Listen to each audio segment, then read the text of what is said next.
Bismillahirrahmanirrahim. Berjumpa kembali dengan saya Mustafa Kamil di mata kuliah Akuntansi Keuangan Lanjut, pertemuan keempat, likuidasi persekutuan. Pengertian likuidasi. Likuidasi adalah suatu keadaan di mana baik persekutuan maupun usaha perusahaannya dibubarkan semua.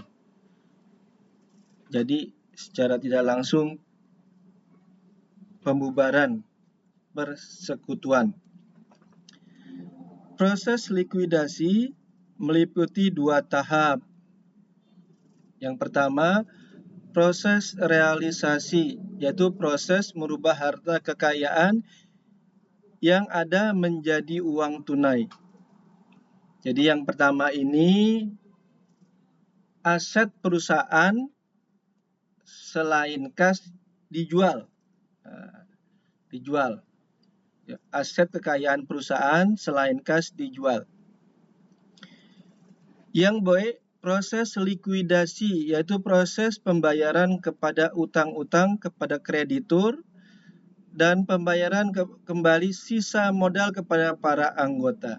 Setelah aset dijual, maka yang pertama kali dilakukan adalah membayar utang dulu. Utang dilunasi, ya. Aset dijual, utang dulu bayar. Nah, setelah itu ada sisa dibagi ke anggota. Persekutuan tuan A, B, C, dan D dinyatakan akan dilikuidasi, dibubarkan. Pembagian laba rugi dalam persekutuan diatur dengan perbandingan sebagai berikut. 30% A, 30% B, 20% C, 20% D. Jadi, jika terjadi laba atau rugi, dibagi dengan perbandingan tersebut. Neraca per 1 Mei 1980. Nah, disusun sesaat sebelum likuidasi. Di posisinya di sini ada aktiva dan hutang modal. Kasnya 10.000, aktiva lain-lain 180.000. Lalu di utang ada utang dagang 75.000, utang keperluan B 6.000, hutang keperluan D 5.000, modal A 42.000, modal B 31.500, modal C 20.500, modal D 10.000. Aktiva yang 180 ini, aktiva yang 180.000 ini dijual. Nah, cuma laku terjual berapa? 140.000. Laku terjual 140.000. Berarti rugi kan? Aktivanya nilainya 180, dijual 140. Berarti rugi berapa? 40.000. Nah, rugi 40.000 ini dibebankan atau mengurangi modal dari A, B, C, D. Modal masing-masing anggota A, B, C, D. Sesuai tadi persentase pembagian laba rugi di atas. Kita lihat penyelesaiannya. Yang pertama, nilai buku aktiva lain-lain tersebut 180. Tadi dijual, lakunya berapa? 140.000. Jadi kas masuk 140.000. Berarti kerugian berapa? 40.000. 40.000 ini mengurangi, kalau dia rugi berarti mengurangi modal A, B, C, D sesuai dengan perbandingan tadi di atas, ya. Nah, kita cari tuan A. Berapa yang dikurangi tuan A? 30%. 30% tadi yang dari atas tadi ya, soal di awal, dikali 40.000 ruginya. Ya. Maka Tuan A dikurangi modalnya berapa? 12.000. Tuan B, tadi 30% dikali kerugiannya 40.000, 12.000.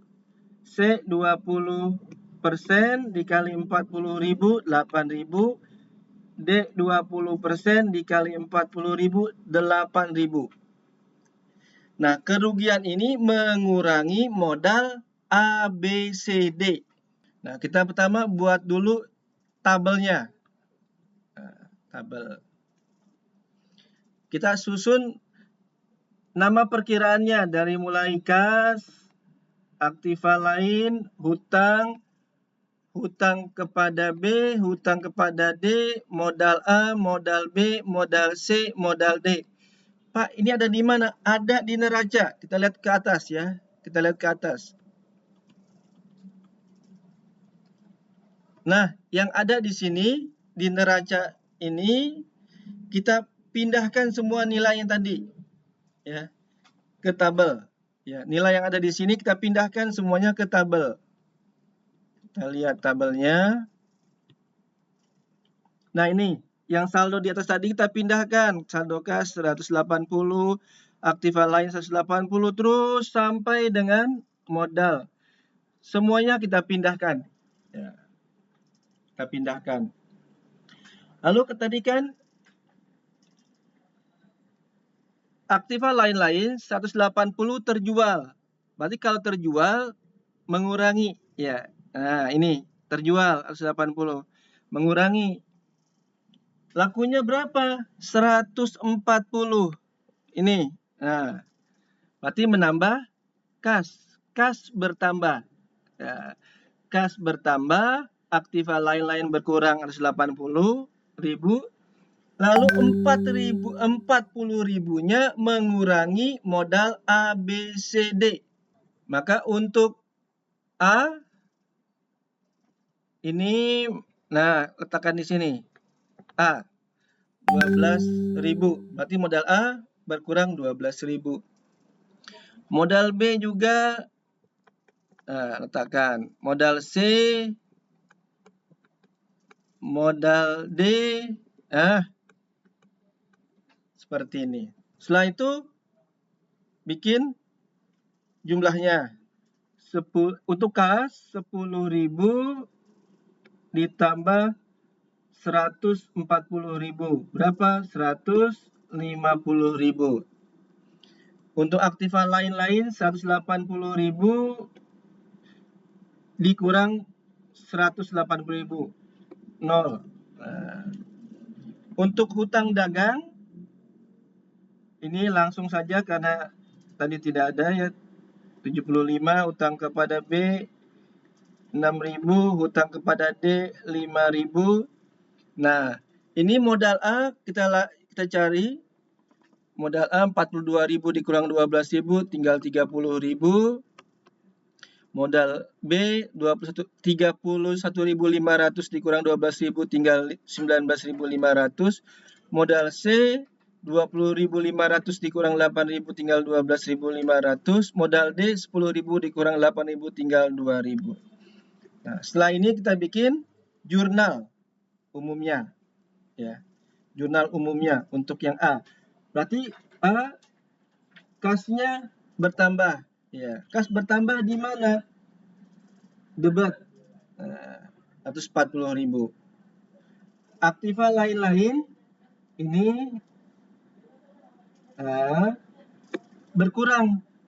Aktiva berkurang di mana? Kredit. Lalu semua modal berkurang ini. Ya, semua modal berkurang. Nah, di mana? Debat. Langsung dibikin jurnalnya. Jurnalnya, nah ini dia. Kas, modal A, modal B, modal C, modal D pada aktiva lain-lain. Langkah selanjutnya yang B. Setelah jual aktiva lain-lain, Langkah yang kedua adalah bayar utang. Bayar utang dulu. Utang ke eksternal.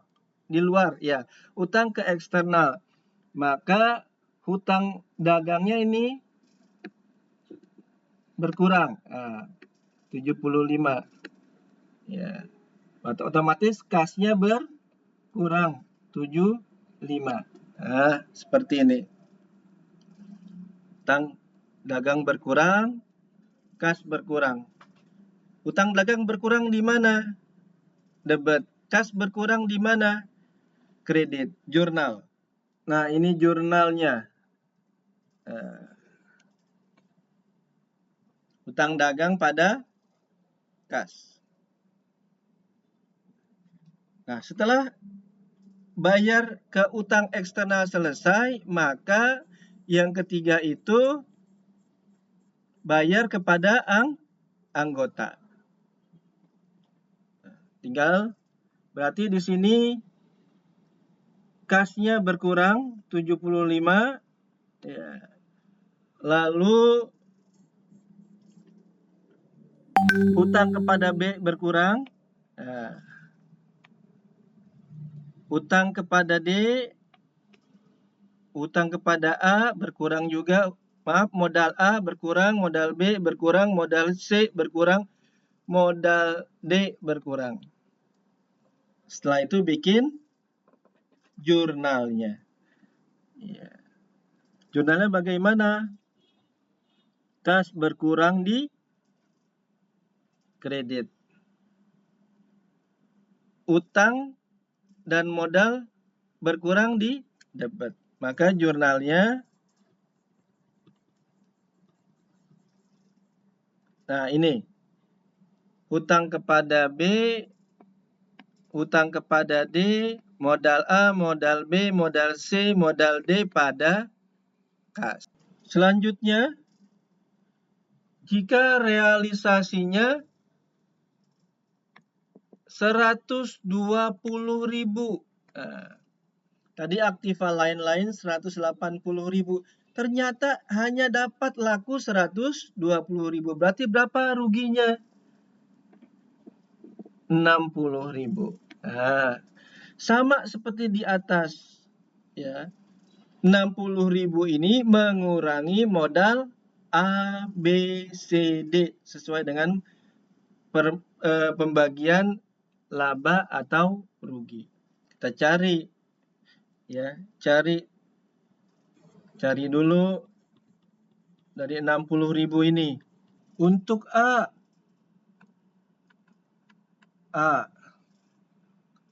tadi 30%, ya. Di 30% dikali 60.000. Nah, seperti ini. B juga sama, ya. B 30% juga. B 30% dikali 60.000. Nah, gitu dia. Yang C tadi berapa? C dan D tadi 20%. Ya, kita cari barang aja sini. 20% dikali 60.000. Nah, itu dia. 30% dikali 60.000 berapa? 18. Untuk A, masukkan sini 18. Nah, 30% untuk B sama 18 juga, masukkan di sini. Nah, C dan D 20% dikali 60.000, 12.000. Masukkan kerugiannya di sini. Satu lagi di sini. Nah, sudah seperti ini. Setelah ini dibikin jurnalnya. Jurnalnya bagaimana? Sama seperti di atas. Nah, ini dia. Kasnya modal A, modal B, modal C, modal D pada aktiva lain-lain. Kita cari saldonya juga sini. Nah, setelah cari saldo, langkah yang kedua bayar utang. Ini langkah yang kedua, bayar utang dulu ke eksternal. Berarti dikurangi dan kasnya juga berkurang. Jurnalnya ada di bawah. Nah, ini jurnalnya. Perlu diketahui pada saat yang D ini, D, modal D, 10.000 dikurang 12.000. Maka D defisit 2.000. Nah, D defisit 2.000. Maka si D ini harus menutupi defisitnya. Ya, menutupi defisitnya ini yang 2.000. Ya. D ini kan defisit 2.000. Harus menutupi defisitnya ini 2.000. Caranya bagaimana? Kebetulan D ini persekutuan mempunyai utang kepada D. Dikonversi aja. Jadi utangnya D berkurang 2.000. Nah, utang D berkurang 2.000. Nah, ini. Utang berkurang di mana? Debat. Nah, modal D bertambah 2.000. Ya. Penutupan defisit. Jadi penutupan defisitnya dari utang. Kalau misalnya nggak ada utang bagaimana? Maka D menyetorkan uang tunai 2.000. Kalau D menyetorkan uang tunai, maka jurnalnya bagaimana? Kas pada modal D. Nah, gitu. Ya. Setelah ini dicari saldonya. Nah, kalau untuk yang C, gimana jurnalnya? Nah, ini jurnal untuk C. Nah, tadi ya. Setelah selesai, maka yang D bayar ke anggota. Nah, ini yang D bayar ke anggota. Berarti berkurang semuanya. Ya, berkurang kas, berkurang. Lalu hutangnya juga, hutang kepada anggota dan modal ke anggota berkurang semuanya. Setelah itu dibikin jurnal. Ini jurnalnya. Yang D. Ini jurnal yang D. Bagaimana pertanyaannya kalau misalnya tadi aktiva lain-lainnya kan nilainya berapa? 180.000. Nggak taunya laku terjual. Laku terjualnya 200.000. Nah, gitu. Ya, laku terjual 200.000. Malah lebih besar. Berarti ada selisih. Selisihnya berapa? 20.000. 20.000-nya ini menambah modal ABCD. Nah, gitu. 20.000-nya menambah modal ABCD dengan perbandingan tadi di atas. Kalau ini kan laba berarti ya. Laba menambah modal. Berarti nanti jurnalnya kas bertambah, modal ABCD bertambah, aktiva lain-lainnya berkurang. Seperti itu.